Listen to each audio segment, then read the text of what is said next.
tête à tête, sur la route, tête à tête.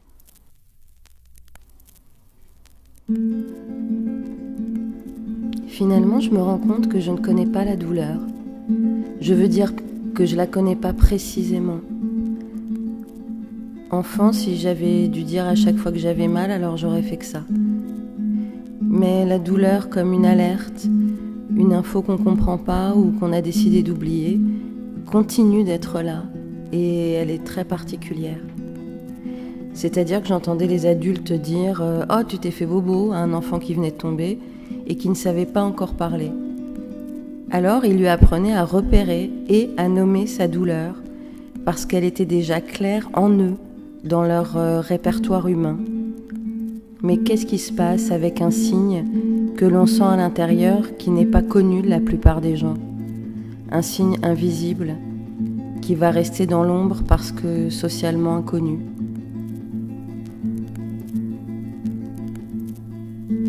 Aujourd'hui, j'ai le petit au téléphone. « Comment ça va, maman ?»« Ça va très bien, mon amour. »« Ah, c'est super, maman. » Voilà, un échange anodin qui me bouleverse, parce que j'entends le soulagement dans sa voix. Lui qui jamais ne me dit sa souffrance d'être le fils d'une autiste, j'entends sa délicatesse, j'entends sa bienveillance.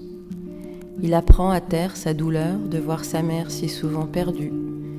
Il ne me réserve que sa joie et ses encouragements. Et aujourd'hui, j'ai envie de lui dire combien je le trouve courageux, combien son amour me bouleverse, combien j'aurais aimé le faire moins souffrir, et comme les autres mamans lui donner le bon lexique des joies subtiles et des souffrances indicibles. Parce que je suis autiste, parce que je suis artiste, je peux faire ça aussi, sentir, voir, reconnaître sa souffrance en creux et le lui dire.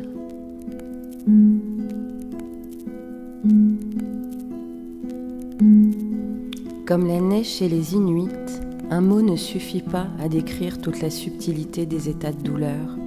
Il faut inventer un lexique et le communiquer. Pour l'inventer, il faut le redécouvrir et descendre. Et j'ai peur de me noyer. Enfant, je disais « J'aime pas le soleil, ça me fait mal ». Et le jugement tombait « Mais si, c'est très bien le soleil ». Donc si un être humain aime le soleil, peut-être bien que si t'aimes pas le soleil, alors t'es pas humain. Et on apprend à se taire, on inhibe. Pareil pour la joie, l'intensité de ma joie quand j'étais petite.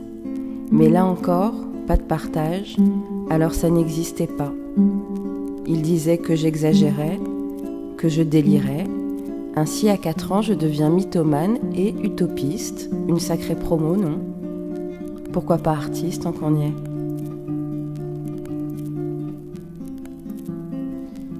Aujourd'hui, ce qui me sauve, c'est la rencontre avec mon semblable.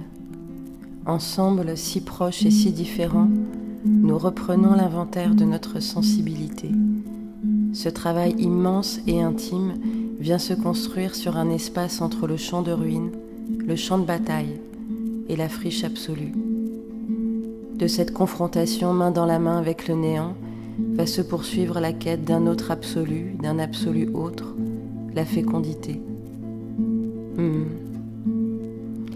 Alors aujourd'hui, mes amours m'offrent ce bonheur d'accéder ensemble à ce Graal qu'est la dignité d'être ému.